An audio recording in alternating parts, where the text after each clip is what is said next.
Well, I'll turn my just because of that. I mean, I'll turn my video off then. No, you're I'm gonna. fine. You're fine. I'm just saying that, technically you should lift your laptop up slightly. Okay, I'll see what I can do. It's not as easy as it looks because I do have three screens that are hanging off it. Oh, all right. Well, don't bother then. Don't bother. Leave it. Leave it. You're all right. Yeah. Okay, now we are streaming. I'll open the room so people can start to flow in. But feel free to also talk. I'm like, it's just nice ambience. A nice Yes. ambiance. Yeah. Gary, are you already in Davos? No, I wish I. No, definitely not. No, this is a very good picture. A very good picture. Yeah. Yeah. When are you arriving? Sunday? No, we get to Davos on the Oh, the three dots. Don't forget the three dots, everybody. Do you know that one? Get a participant. Go to. we What's get it to called? Davos on the Wednesday before. Already. No, yeah, the Wednesday before the event. So on I Yeah. don't know what it is, the 14th of January, something like that. Yeah. Yeah. What about the three dots, Mark? Is it post? What are the? So it goes to. How do we stop the dots when people come in? It's we do Yes. the. You have to Yes. turn it off in the settings somewhere. I can't remember where it is. Yes, if you go to participants, open that, and then click more, and So then you open participants, then you click more, and then you tick off. tick uncheck play, join, and leave sound. Yeah. Yeah, that's it.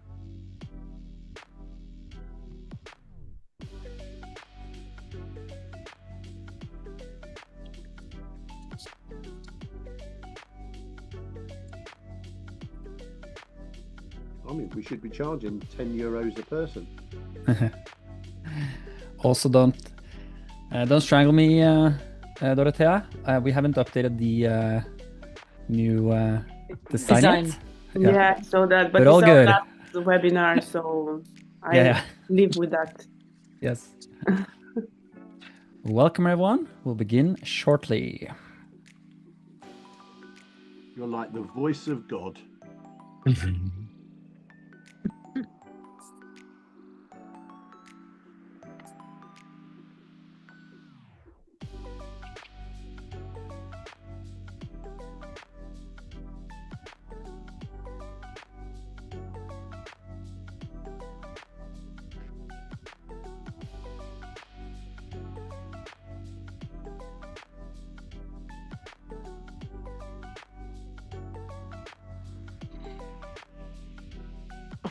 All right, everyone. Welcome to the On Davos webinar series. My name is Robin, and I'm the community coordinator on the On Davos core team, together with Mark, Stephanie, and Dorothea. For those that are new to On Davos is a community-driven conference that runs in Davos alongside the World Economic Forum. And our purpose is to give everyone a stage to democratize, humanize, and also bring action to Davos. In our previous series, we focused on continuing the conversation between summits. Now we are shifting gears and welcome you to the Road to Davos webinar series. And this series is all about preparing for Davos together, helping you plan, position, and also get ready for the most intentional week of the year. And before we begin, we would like to suggest a few Zoom guidelines. So first of all, we recommend everyone to turn on your cameras so that we can see each other and also get to know each other before we meet in Davos. Also, feel free to use the chat to ask questions or connect with others during our session. Feel free to share your LinkedIn and invite others for conversation, because the Davos experience actually begins right now. During our session, you can use the hands function if you want to ask questions more towards the end of the webinar, or share something else that is relevant. Also, remember to keep the energy visible by using the reaction during the session. And lastly, this session will be recorded and streamed to YouTube and podcast for reviewing or sharing with others later. So we recommend to share it with those that would need this video. now. Today, we will be joined by Achita, Rudy, Dorothea, Gary, Mark, and Stephanie. They'll share practical frameworks to market yourself before, during, and after Davos, from pre-networking and presence to real-time content and follow-ups that build long-term relationships. And with that, I give the word over to you, Stephanie. Welcome. Hi, everyone. Good afternoon, good morning, wherever you are in the world. And welcome to this Road to Davos webinar on how to make the most of your Davos week using marketing tools or marketing approaches to amplify your presence in social media and beyond.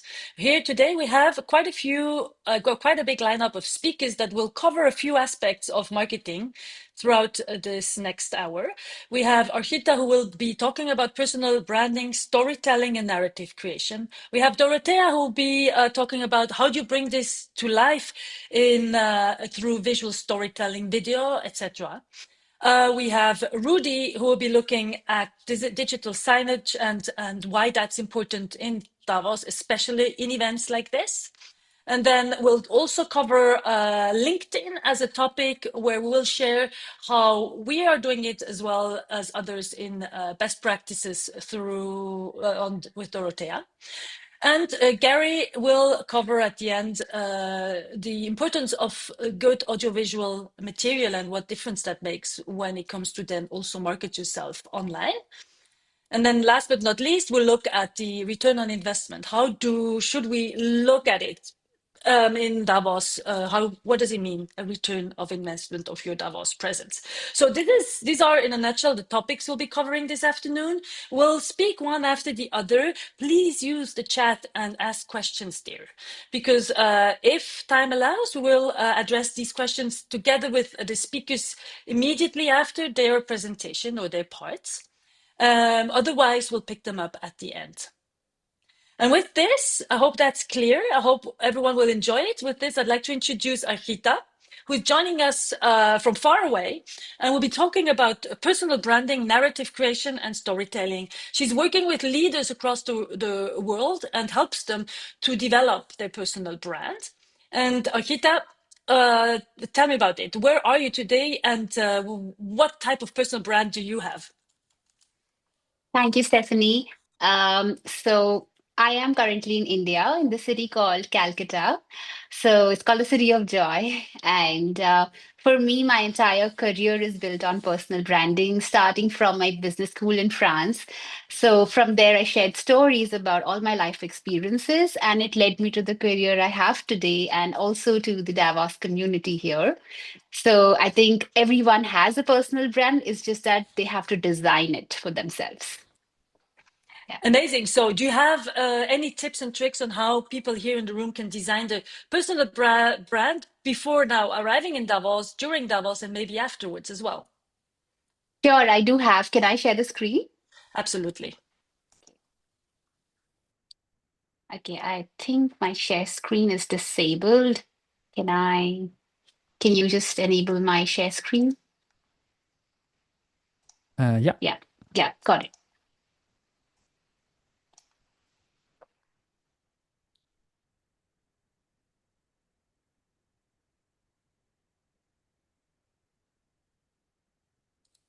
Okay, so at Davos, you really have to get your story right? Uh, there's so much attention that people have to put that it gets scarce. You know, relevance is everything at Davos, right? So, okay. So, already Stephanie's explained about me. So, this is what I do full time. And this is what we at Humanize Group do. And I feel like a privilege to share all of it here about how to build your story. So Davos is not a normal conference. All of you know that, right? Everyone here is there for a reason. They are accomplished in some way or the other. They have a mission. So, you know, you are not different in terms of credibility. You do have your credibility. What is important is that your differentiation should be there. Credibility is assumed because you're at Davos.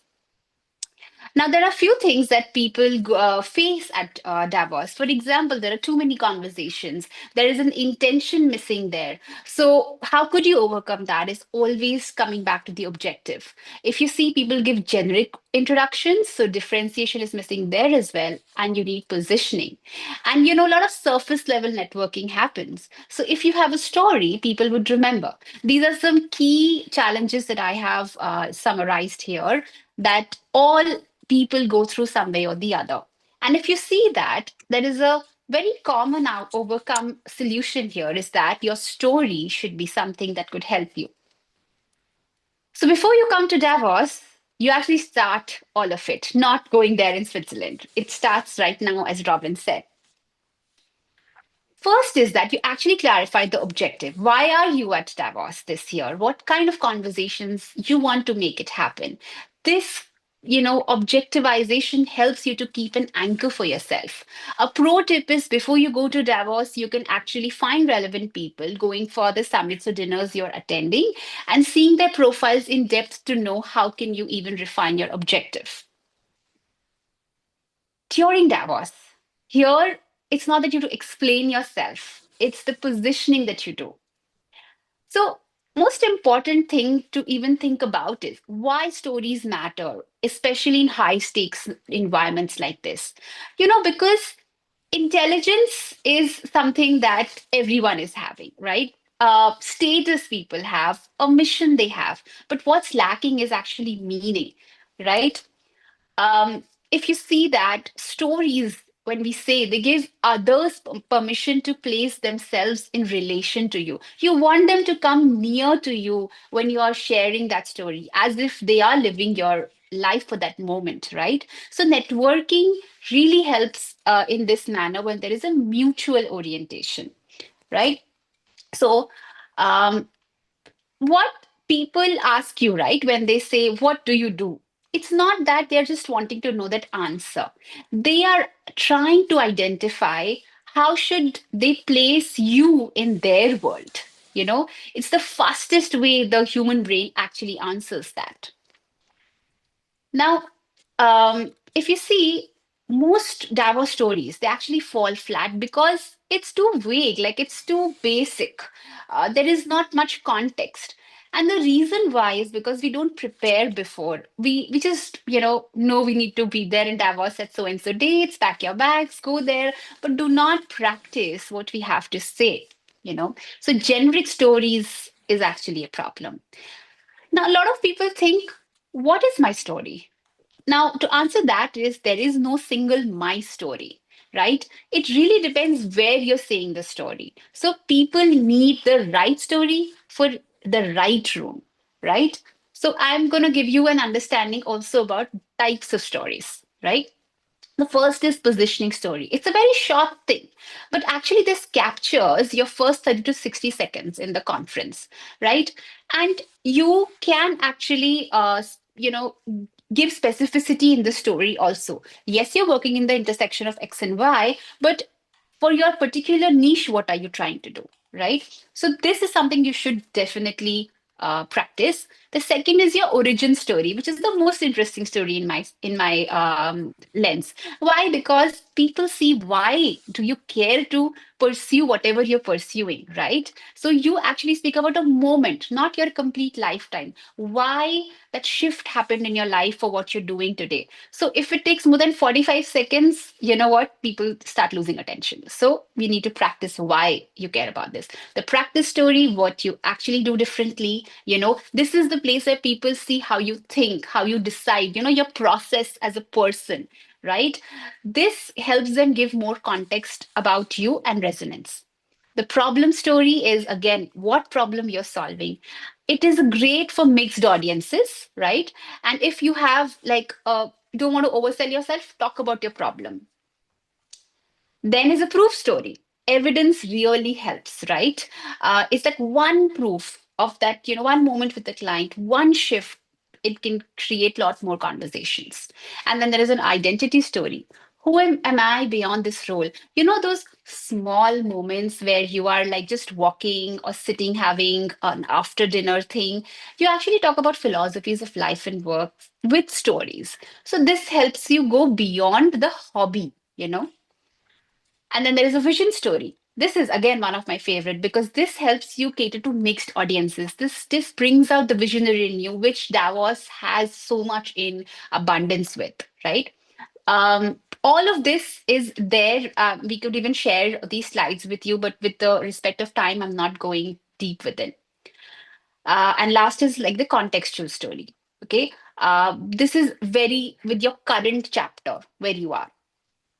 If you ask me core elements of a strong story, you need to have an intent. Why is the story being told now?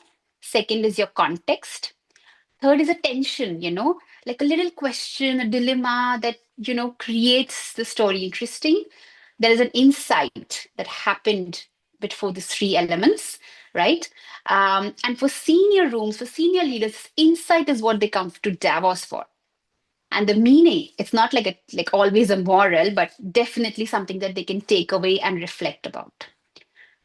Um, so if you see that there are different parts of the story that you have to, you know, maintain, I have actually created a Word doc which has all of, you know, different prompts for you to practice about your story, think about your story before you go to Davos.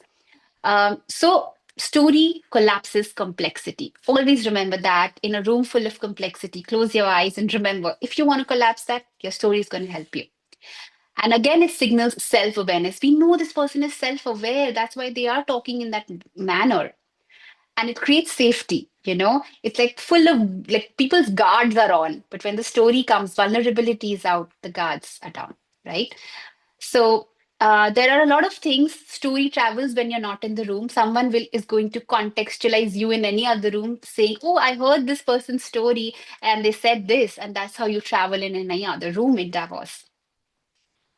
So, as a positioning architect, I can tell you that you need to be contextual and resonant. And what would cut you through at Davos is context, specificity, a lived experience, a human conviction, right? And what presence is part of the story, but you know, you could also share some Davos based content, like why are you here? If you're a regular at Davos, then what has been your journey over the years, right? And after Davos, the most important thing happens is you continue the story, right? What can you do to keep the story continued? Take a picture during Davos, create visual aids for the post follow up recall, write on LinkedIn about various specific experiences, ask questions in that follow up conversation with that person based on a story you both spoke about, right? And if you're serious about Davos, get these things right. Get clear on your objective, reposition your story, prepare before January, apply to the Undavos Summit programs or Davos delegations to get targeted, right people for you. Do the right follow up post Davos and practice storytelling. And lastly, be in the flow state when you are at Davos. So I would just show you a little thing, a document that I have, which I have prepared. Give me a Akita, moment. we need to be conscious of time. Yes, yes, I'm done. I just want to Very good. just, yeah, I think it's extremely important and it forms the basis of everything that you do, not only in Davos, but to right. amplify your presence also then in social media, knowing what you want to say, how you position yourself in the ecosystem, and what distinguishes you from others. And the document that you prepared is, show it to us. So it's kind of a detailed thing. How can you decide what story you need to choose, in which room, which scenario? Okay. Yeah. Also, prompts for your conversations if you're a Davos first timer, if you're a regular, you know, all of that. And also, LinkedIn story prompts that you can actually use for your post follow up LinkedIn content based on even your designations. Like if you're an investor, if you are a policy person, startup, you know, scaled. So, all of that I have mentioned here, and this can help you, you know, get yourself right and practiced over the holiday season. Yeah. Wow, this is amazing. So you are going to share the link in the chat, Yes. is that correct? So Yes. people can use that. And then if you are struggling to actually put everything together, I'm a big fan of using ChatGPT, Claude, or any Right. other AI tools to actually put these stories together and make them more unique. I mean, people think this makes things more, well, it inspires us to make things differently, I would say. Maybe that's the right way to frame Yes. it. Now, once you have the Absolutely. story, thank you, Akita. Thank you so much. And if you guys have more questions about this topic, Akita, I'm sure you will also be available between now and Sure. Davos in case people want to reach Yes. out.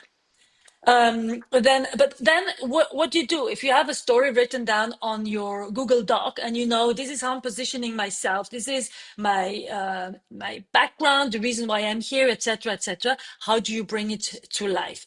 I think nowadays, and especially during Davos, people are lack time to actually look at in-depth materials. So audiovisual content is extremely critical. Dorothea, you are a professional in visual storytelling.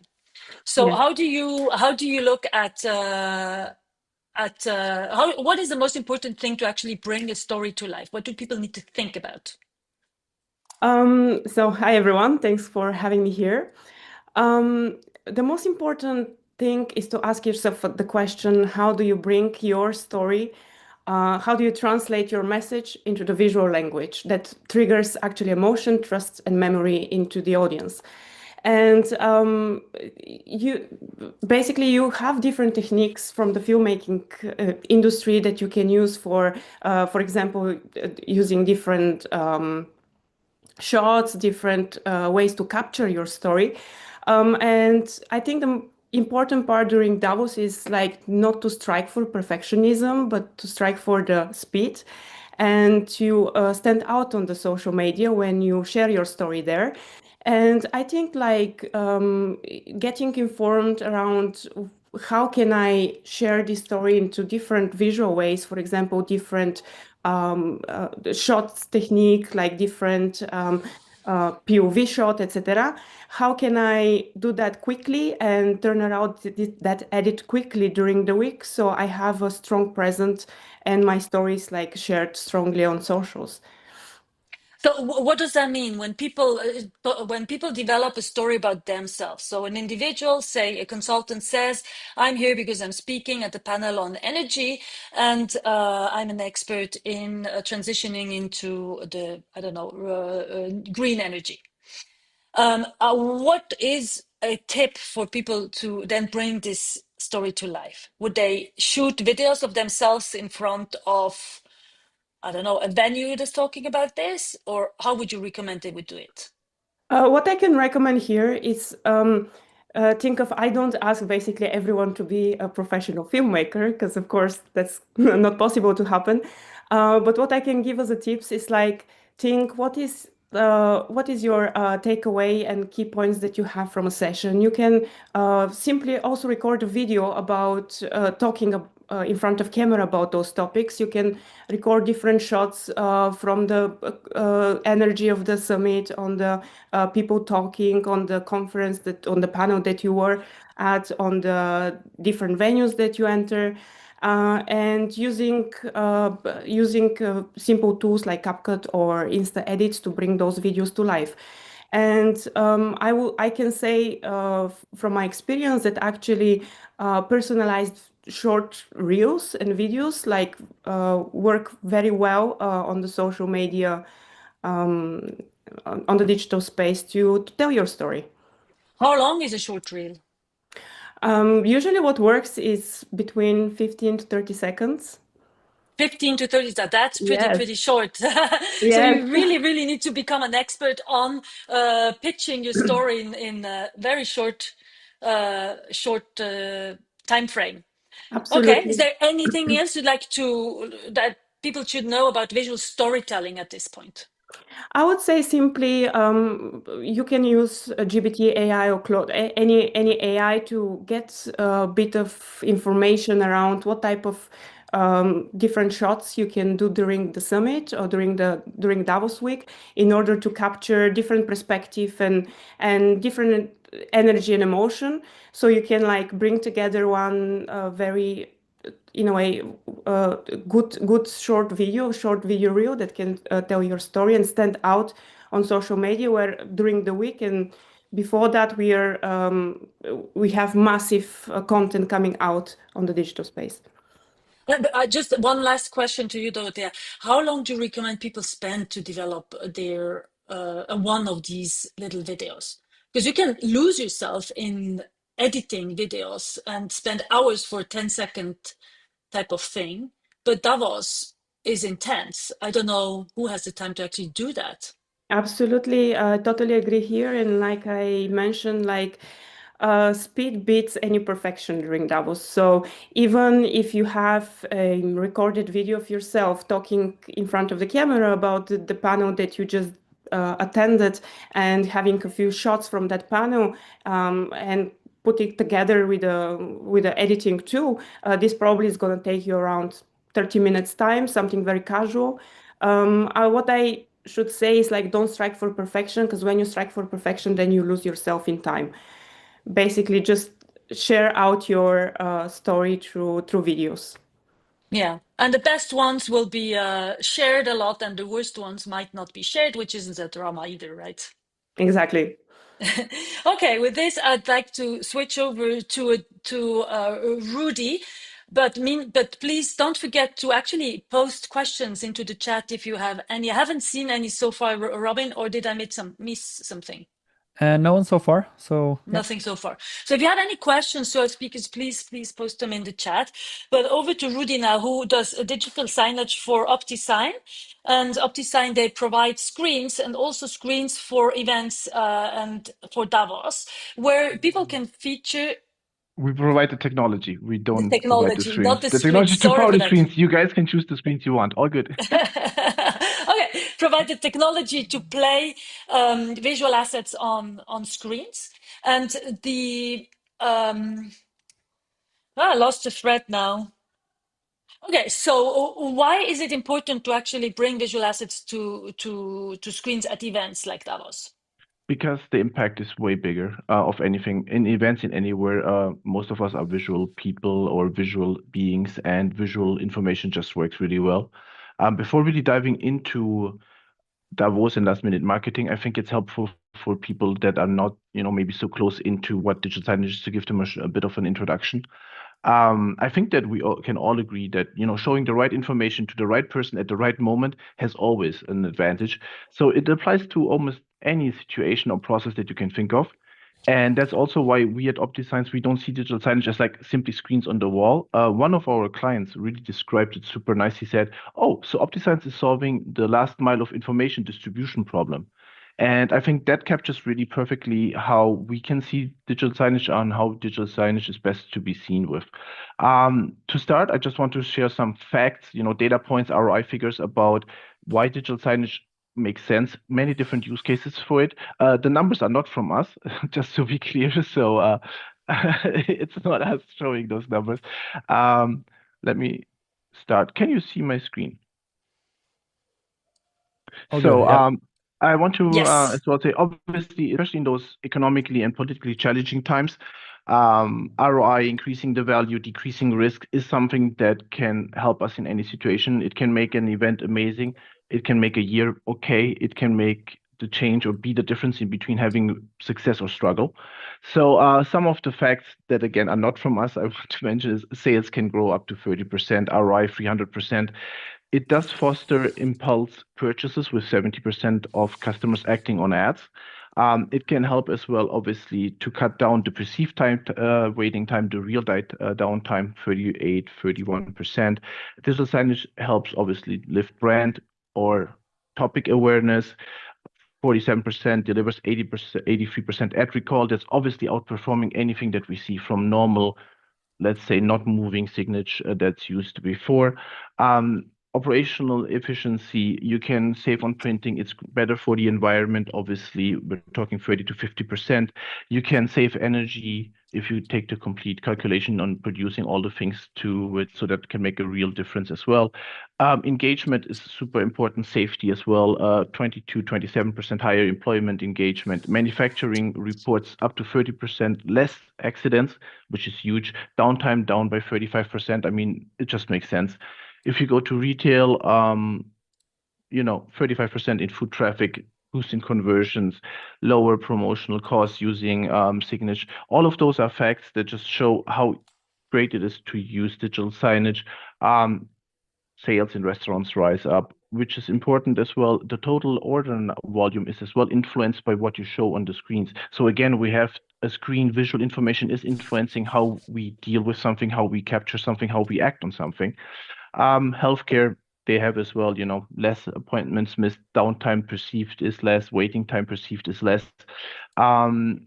Even missed meetings can be way less because you guide the people, you help them to be in the right time, in the right moment. The same thing, again, we have manufacturing really amazing numbers about cutting downtime for equipment, incidents going down 35%. All of this is just to really say that it makes sense to think about digital signage in a different way, to have it everywhere applied. Coming to Davos. Davos is loud, crowded, full of static banners, information overload. We said speed is important. So digital signage is an excellent way to cut through the noise. A key advantage of Davos is obviously the audience is quite segmented. So we generally know who we're speaking to, who we want to speak to, what is the value that we want to offer. Success in Davos depends as in everywhere on the right location. So having the right screen in the right location is important. High traffic areas are really important, but giving a chance to dwell as well. So, like lobbies or something are ideal where people don't only walk by, but they have a chance to interact with what you're showing them. Size does matter. I mean, screen size does really matter. Larger screens do command way more attention, especially in the right location. So that is something that is super important to think about it as well. Flexibility is super important. We talked about speed. So in this politically and economic changing times, things can change fast. So if you have digital signage for your event, for your brand, you can change things on the go. It literally takes you some seconds or minutes to adapt to what you want to show. You can pivot campaigns almost in real time. So that makes it amazing. Content production is faster, it's cheaper, it's better to do that. During events, screens can amplify the impact of what you're showing live data, scheduled polls. You can, get some interaction going on. We're talking about QR screens. You can maybe scan a QR screen for a poll, for information, for, interacting with those as well. So all of those are things that help in your event space to just foster the interaction, foster what you want to get over with. It is really important to create value. Now, this value can be obviously information, but it can also be entertainment, or it can be engaging. But what you show on the screen matters as well. Now, let's be real. I mean, a huge screen in the right location and you just show your brand in Davos, that's already an impact that you might not get like this, so concise in other ways. So it makes sense as well to just see it like that. But the more value you add generally, the more it makes sense and the more it's going to be captured and maintained by the audience or by the people who are passing by. If you want to go a step further, we do see clients from us moving into something that we call context awareness, which basically means that you are interacting or the content is interacting with you. This can be done by face AI cameras. If somebody from a certain group is standing in front of the camera, you show them the content that's more pertinent to them. You can do it with IoT sensors. Somebody lifts something and then he sees exactly that information being displayed on it. QR codes, again, super nice way interacting with real time with people. We do have a product right now out as well where you can create the app like that you need through our platform and you can push it to the screens. So you can really you're free to create the content that you want, the apps, the dashboards, and then making it interactive as well. So again, I think for Davos, for everything, digital signage makes a lot of sense. It's a lot of times overseen because it's not big in budget. It's something that people don't, think about it in the first moment. When you think about it, it's just like a byproduct, but it can actually make a real change and help people anywhere. And that's basically all I wanted to convey in a little time. That's quite a lot, and I'm quite impressed about the benefits of digital signage. I wasn't aware that it was so huge.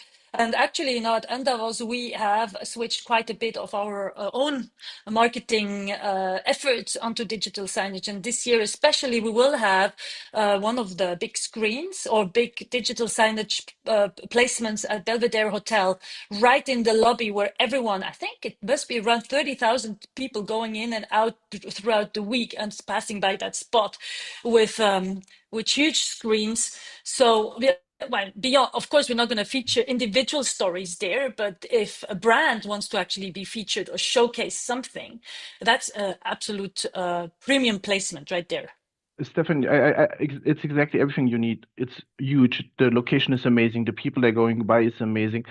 It's really exactly what I just mentioned. It is the ideal place to be present and to convey your message, your brand, something that's really cool.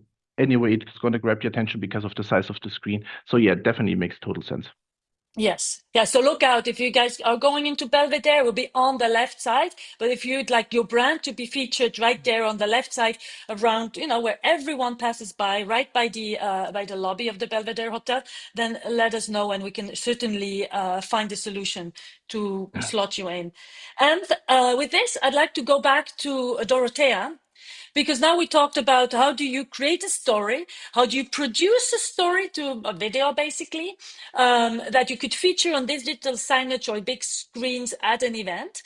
But ultimately, we want to have an impact beyond the event and reach more people than the people that are present right there, if that's possible.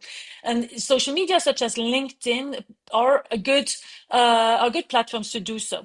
So, Dorothea, what are your best experiences around using LinkedIn before, during, and after Davos?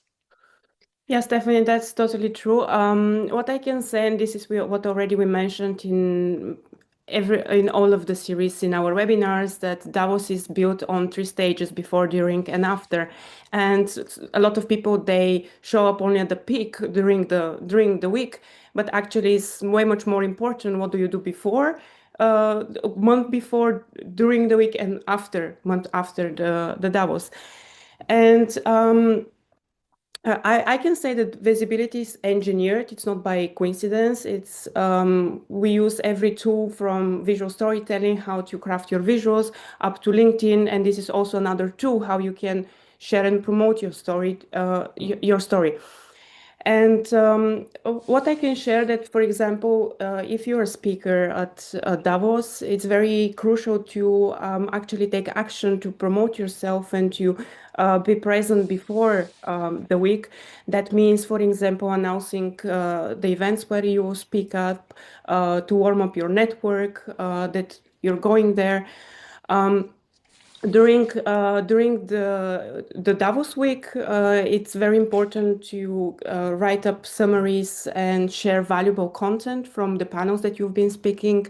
Don't forget to tag organizers and people from the panel, because we all know that one LinkedIn post, it reaches certain amount of people, but when you have tagged a lot of valuable connection from your network, the visibility grows way much bigger.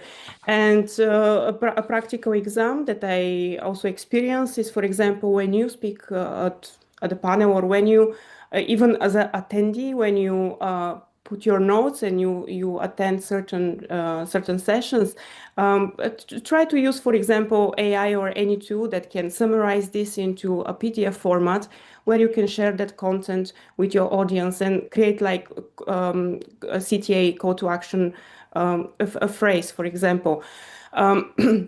That would definitely help to maximize your visibility there. For example, you have been talking on X panel, and you have very valuable content and questions that you have been answered there. So put all that information into PDF and say, hey, you can come to me, DM me, and I can share this valuable content with you. So a lead magnet, right? That's very very important.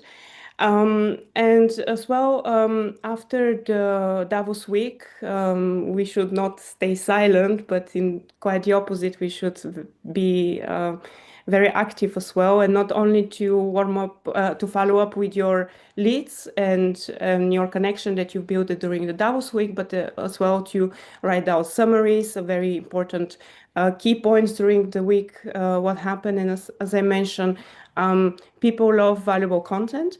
And if you manage to, let's say, put a key points and summarize your point of view and your value that you get from the Davos week into PDF, this is already a very valuable content to share with network and to expand. Yeah. That's a lot already. Yeah. So you told make videos, take half an Yeah, hour of your well. day to create a video while you're shooting yourself videos throughout the day, then make a PDF as a lead magnet. But probably there's certain things that you should time, before and during and after Davos as well when it comes to production. But are there Well, any tools that you recommend people would be using? So I know you are using a lot things like Descript or AI tools for editing your videos, right? Maybe we can mention this just briefly. absolutely. Like, it sounds indeed a lot the time wise, but in fact, if you manage to use a lot of tools, the time shrinks down to probably half an hour on 1 hour. For example, like I would say, like especially for the PDFs, if you have taken notes, or even if you do a voice message with all the information as a summary that you have from the week, and you put that into GBT or AI, it can right away give you a PDF summary that you can share. And this doesn't take much of time. And yeah, especially for the videos, there is a lot of tools, for example, the descript.com, Opus Clip AI, where you can literally upload any type of videos there, and with AI like cut it very fast and do very fast edits. For example, even if you have a long video for, let's say, 2-3 minutes, you shoot some panel for 2-3 minutes, and you can actually use those tools to edit that and narrow it to 30 seconds reels, for example. Yeah, it's actually quite easy to use. You don't need to be a video professional to actually use them. I've used them too. But going back to LinkedIn, so I think time is running fast today. But do you have any hack that you would say everyone going to Davos should be using? Yes. And I think from a Davos team, we all have this hack, and it's actually using the QR codes. I can show it on my mobile phone. So I think, like I mentioned before, Davos Week is more about speed rather than perfectionism. And having your detailed information, for example, your LinkedIn or your WhatsApp in a QR code where you can directly share with people that you meet, and directly share your Calendly or any calendar tool that you can book a follow-up meeting with them. This is, I think, the most valuable tool that you can use to leverage the experience that you have during the week. Yes, and we all do this actually. We do have our WhatsApp and our LinkedIn QR codes on our lock screen. Yes. Then when we meet somebody, because we won't remember a few days later who this person was, we take screenshots Yes. of the Yes. LinkedIn connection. So that's in your photographs, and then you can see, okay, that was Tuesday, 7 p.m. Okay, this is what this person does. It helps us remember. And then we also do a selfie with people immediately and share it in the WhatsApp chat that is created, so we remember who this person was. This is another thing that I would recommend people do. And then we actually in the team use a lot of voice transcription, either by speaking directly to ChatGPT to, I don't know, summarize content, key points, etc., create posts. That's one way to use it, but also maybe to contact the person. So I know that we've also used Whisper Flow as a tool to actually do the voice transcription on WhatsApp immediately. And we use shortcuts. So if you haven't seen the trick with the shortcuts, look up the video that we did last week, where we actually showed how to create those shortcuts on your mobile phone. So you can send your Calendly link immediately by typing it in three letters. So thank you, Dorothea, for these Thank you. insights. And with this, I'd like to move to a different area. So during during Davos, as you know, we are running all these panels and sessions at Davos. And one of the questions that we get asked a lot by people is, are we going to get the footage? Is there any footage of these sessions, videos or photographs or things that we can use so they don't have to do it themselves? So I'd like to bring in an expert on this topic. So what is the quality of content that we or that people should ask for, Gary, when it comes to Davos, or look for, let's call it. Sorry, Oh, you have a nice background. Amazing. Santa. You fit in well. You fit in very well. I thought I'd give you time whilst I'm getting ready for my next job in a few days' Yes. time.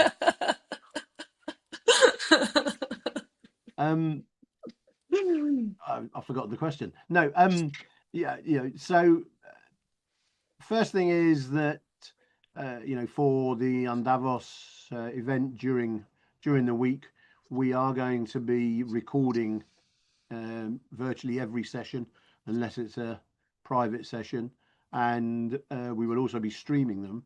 And our company, we are doing all the streaming and recording and providing all the audio visual equipment for the summit and some other clients in Davos. And what we'd say is that it will be available fairly soon after the event via Robin and the team. Please make use of it. The other area that we will hopefully be promoting is Davos TV, where some of the content will be available as well as on the Davos websites as well, and some other events hopefully that are going on within Davos that you might not be able to get to. You hopefully will be able to watch on davostv.com. Yes, that's amazing. And I think, what's also makes the Davos Summit stand out is you and your team, Gary, because what we have is really professional audiovisual equipment, whereas other conferences don't, especially in Davos. They use semi-professional or things that they buy at the COP the day before, microphones they buy at the COP and the day before, and then the quality of the audio doesn't come across, or many other issues. So what is the benefit of having, yes, please go. I was just going to say, that's the key to it, by having not only professional equipment, but professional crew that understand what's going on is important. But the other thing that we're also we've done this year in Davos and last year in Davos is that we have started creating sustainable production. So we actually keep the crew to an absolute minimum, and for instance, the vision mixing in for next year is going to be done for the Davos conference in London, Latvia, and Norway. Interesting. So we don't have to have the crews on site, just remote cameras. And again, that means that not only is it sustainable, but as a production, it's almost carbon neutral. So that's key in the Davos environment as well for us. Yes, indeed. And so you will be again with us. So I think it's at least the third year, right? Yeah, I think it's the third or fourth. Or I fourth? can't remember. Yeah, something like that. Yeah, Yes, something Mark. like that. I mean, but to put that in perspective, this 2026 will be my 22nd Davos. Oh wow, 22nd Davos. Yeah, that's a lot of Davos. And you're not sick of it yet? That's an interesting question. Depends what bit of Davos am I sick of. There's part one end of Davos that is more challenging than the other, and it's an interesting environment. Let's just say that there's an eclectic bunch of people that attend, ranging from the interesting to the boring. Okay, so I assume that also in your audiovisual material that sometimes you also get quite interesting bits of content that is recorded, maybe shouldn't have, but it's there. Do you have any special stories? Yeah, so I mean, I think that not just for Davos, I think this is a general comment. Is that excuse me, is what people, when you're doing a Zoom call, or what's in the background is very important. If you're in front of a camera, just think about what you're doing. You know, there's nothing more embarrassing than picking your nose or trying to get something out of your teeth whilst you're being recorded. And I've seen it all. But also, I mean, going back to Zoom calls, you know, if you're doing a Zoom call, have the camera in front of you. You know, don't have it high so it's looking down, or low so it's looking up your nose. You know, but also think about what's in the background. You know, let's just say that over the last few years, as Teams, Zoom, and others have become popular, people, I don't know why, but there seems to be this belief that the best place to do a Zoom call is from your bedroom. It seems very popular, and people just don't consider what's in the background in their bedrooms, Yeah. or what's going on. I mean, I've seen many a time where someone's been in the bedroom and someone's been in the shower and not realised that someone's someone's someone's been on a Zoom call in the bedroom. And during, you know, in the real world, during, you know, the unconference, you know, and Davos, just think about, you know, where you are, what you're doing. Remember, not only are you going to be on CCTV, you know, most of the time throughout your time in Davos, so, you know, think about what you're doing, where you're standing, but also, you know, our events, you know, at the hotel, you know, just think about if you're stood in a room, you will be recorded. Cameras are on all the time, you know, and you don't want to be either put in a compromising position or doing something stupid. Think about documents in your hands. There's another good one. You know, if you've got confidential documents, turn them facing inwards, because they'll be on a camera, or someone will be taking pictures. And I can promise you there has been plenty of leaks over the years because someone's taken a picture of someone's documents as they've been walking around. And the same with your phone. You know, just think about the conversations that you're having. You know, just because you're stood at the end of a room doesn't mean to say a microphone is not picking up your conversation. Again, you know, I've heard many of conversations that have been recorded that that was on a video and someone in the background, you know, talking about their personal life or a business deal, or in one case, you know, a share affecting discussion for a very large corporate. And you know, just think, you know, that just because you're on the phone, and I don't know why some people have this belief, and I think the younger people do it more than my generation, and that is, you know, they put their phones on hands free and walk around talking on hands free all the time. You know, not only is it in, you know, interfering with other people's lives, it's also could be very embarrassing, or you could give away too much information. So yeah, just think about that. Yes, absolutely. And especially after this webinar, everyone will also be running around with their mobile phones and following Dorothea's and Akita's tips on creating personal stories to post that same evening on social media. So be aware that everyone is what's in the watching you. background. Everyone's watching you. Yes, everyone's watching you and listening to you. Well, thank you, Gary. Any final thoughts or tips for the audience? Well, all I would say is that, you know, everyone's been talking about what to do in Davos and how to behave, or, you know, what's good for you. Just think about etiquette. You know, Mark and I talk about this consistently. You know, remember, you only ever get 30 seconds to talk to someone. So therefore, you need to be able to get your message across to someone in 20 seconds, because you want the last 10 seconds to either swap QR codes or arrange a future call or something.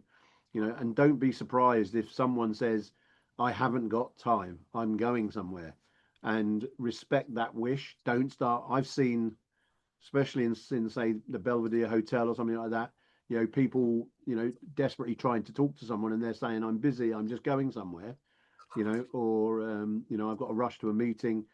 Don't follow them. Don't try and keep doing it. Respect, you know, if they're saying I'm busy, I can't talk, don't keep following them. You know, just respect it. And one last tip: cloakrooms. Yeah. If you are going from one meeting to another, just remember it could take you 10, 15, 20 minutes to get your coat, and ladies seem to love wearing their furry boots outside, and change their boots. And then when you go to the next venue, you've got to check your coat in, check your boots in or whatever. And that could lose you another 5 or 6 minutes. So the half an hour meeting that you've arranged with someone, you've just lost 20 minutes of it just in the cloakroom. So remember to Okay. take that in advice and take that into account. There you go. A road Oh, warrior tip. yeah. Well, thank you very much. That was very useful. Thanks, Gary. Now, with this, if you have any questions to any of the speakers, please post them into the chat so we can address them. But before we move to the questions, since there's none at the moment, I'd like to ask Mark, are you here? I'm indeed. Yes, absolutely. You've been to Davos 17 times, right? Is it your 18th? 18th time coming up. Yes, indeed. 18th. And I thought, one of the key things that everyone in the room here is asking themselves is, I'm paying so much for this event and like the most expensive week ever, right? Maybe 10K for just a week. How do you, and we're trying to give tips to people to make the most of Davos, but how do they really calculate, the return on investment? What would be your thoughts on that? So yes, it's expensive. Don't really look at the line items, just treat it all as an overall amount. I think the key thing is you need to work out what happens next for the rest of the year, which means you need to work out where you get customers, where you get revenue, where you get profit. And I must design, like from now through to Davos, you design with the end in mind. I think a lot of people now, to some extent, we're almost misleading people by saying, well, you need to have your story, because that's true. We're misleading people by saying, well, you need to have your sort of your good audio. So that's also true. The thing is, though, that if you don't have something that it feeds into, it's really, really good. Look good on your LinkedIn, but it won't you won't earn any money. Yes, indeed. So you absolutely have to start with what happens next. Where do you make your money through 2026? In this day and age, for some people, like where will you survive in a world of AI taking your job? Extra things. You work out what the back end is, and you backfill in all your way through. Now, what does this mean? It means then that if you are a deal maker and you connect investors to other investors to potential deals, you need to work out, well, okay, if people say, yes, that's interesting, what happens next? And it's not just, here's my calendar link and let's have a chat, but what is your deal flow? What is your pipeline? How do you qualify people? How do you then sort of develop things into a material deal where you can actually get some money from it? I see, for example, a lot of coaches, there are quite a lot of coaches, executive coaches that go to Davos, and they're a little bit better in that they understand that they need to somehow extract money from clients at the end, but they don't seem to do it very effectively. So I think but I think this is also there may be an opportunity for all of us over Christmas is to work out, let's see, how does your deal flow work, and how can you optimize it? And actually, that's very important. When we have calls with potential speakers for our summit, a lot of them ask us things, well, how am I going to showcase my product?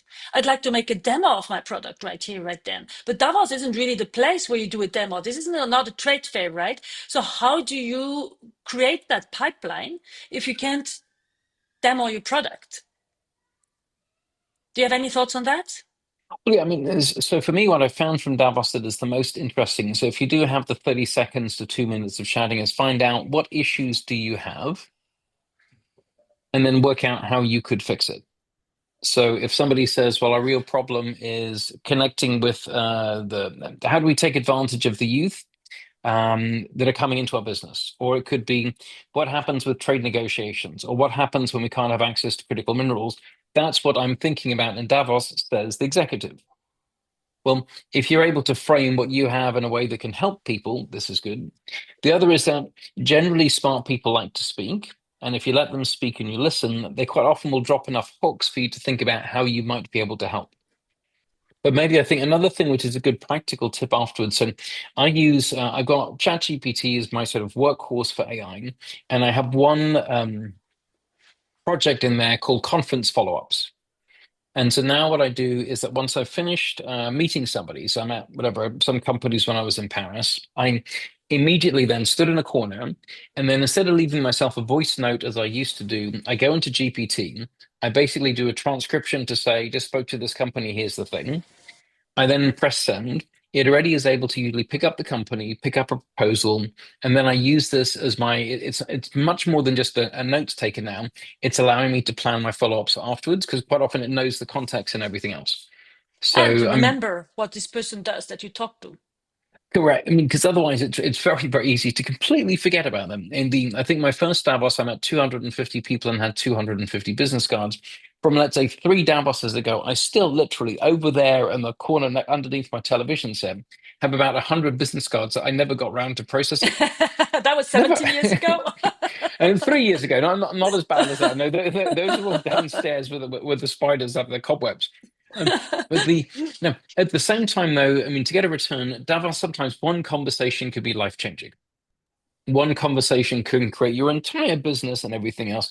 So Davos, as weird is that even if it's a terrible Davos, it can still be the best conference you got to in your entire year. However, what I think is that you really should try to optimize and improve the yield that you get. So you can if you can get 3 incredible prospects instead of 1, that's better. If you can get 10, that's even better than 3. Yeah, and I think from my personal experience, it's also a matter of maybe it's not going to happen the first year, but then the second and third year, this is where the magic really happens. So plan ahead for being there for more than 1 year is quite important. It's like any Absolutely. event, you go somewhere for the first time, start meeting people. It's quite overwhelming, to be honest. And then make remember your story. Remember to make videos. Remember to do this and that. Everything is maybe a little bit too much, and then you're tired from the drinks that you had the night before. So even if it's nice to have a big business right from the start, often what happens is the second and the third year. This is when a bigger business opportunities start to emerge. I'm just liking that. And then the Davos insiders will share like which toilets to go to. But the thing is, I mean, it's a you need to be able to function and everything else. And so right now, like knowing these insider tips can be, let's say, highly useful for you.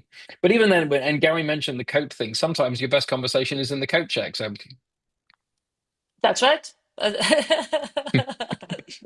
Or when you're standing in the queue. And actually, this is one of the things I've noticed. It's most of the time you meet the best people when you are standing somewhere in a coffee shop, in a lobby, in a restaurant, on a bar, somewhere, rather than sitting in a conference where everyone listens to what people are talking about.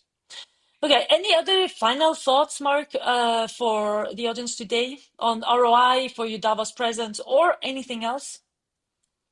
We're heading towards Christmas now, and this is our last webinar of this year, and the next one will come up next year. So what do they need to know before next year? So it's get all the preparation work done now, ideally before Christmas. So, or let's say ideally before the new year. Don't plan for January to get prepared. Plan everything for now, because January is typically start of the year, you're scrambling up. So work out what you're doing, prepare your documents, prepare your whatever gatherings that you're doing in Geneva in March, plan them all now, because the year will then go past really, really fast. So get prepared in advance. We do actually record all of our sessions. And it's one of the things that we've done as this is a community project. So we do share them. They've gone online to YouTube, LinkedIn as well. And then it's and sort of if you are planning, debating, and everything else, I think the other thing maybe to advise is make a damn decision this week, worst case by whatever, Tuesday next week. Don't sit on the fence. The thing is, though, if you're going to sit on the fence now for Davos, that's basically is going to define your year. Somehow make a concrete decision and just actually do something. This is going to be definitely 26 is a year for people that do. Yeah, you mean the decision to actually go to Davos, decision to do, I don't know, speak in Davos, a decision to sponsor something in Davos, a decision to Exactly. feature your brand on one of the screens in Davos, etc. These sort of decisions, right? Exactly. And also, what are we going to do? What are we going to pitch? Because the more uncertain you are, I mean, let's say people like Davos, people can smell uncertainty. They can smell people that are clueless. So Yeah, indeed. nobody... That's very true. That's very true. And then practice. So what we tend to do is not to each other, but we tend to harass everyone in our environment and tell the story over and over and over again. Random people that you meet on the train, people that you meet at the dinner party, people that you meet at the Christmas event. Just try out your story. You'll notice immediately whether it works and what doesn't, and you can have the time to refine it. I think with this, I'm conscious of time. Robin, are there any questions we should address? Not that I caught, so I think we're good. We're good. Well, thank you everyone for joining us today. This video, as all the others, are going to be shared on our YouTube channel. And I think there is also, for those subscribed to the newsletter, this will also be shared to your via newsletters with you, I think. And any final, I don't know, words, Mark, from you? No, I mean, I think I'm looking forward to seeing all of the Magic Mountain, but I would like to say just a tremendous thanks to Stephanie for organizing all of this together and all of the other contributors from this broad community.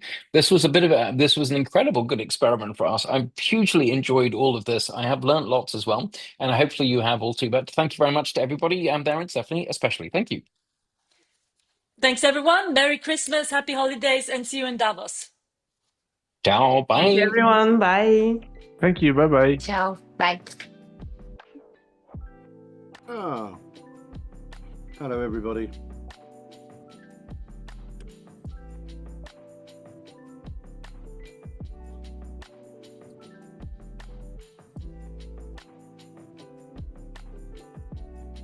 Are we All offline? right. We are closing the session. Yes, we'll close now. Okay, good. Thank you, Bye. everybody. Thank you, everyone. Thanks, Bye. everyone. Have a Ciao. great Bye. evening. I'll Ciao. go off back to my workshop and continue making my toys. Yes, Christmas presents. That's I'm looking very for my good. Christmas present. Don't forget Yes. us. You're Don't only forget going to us. get cold. You're only going to get cold, Robin. You've been. Oh my God.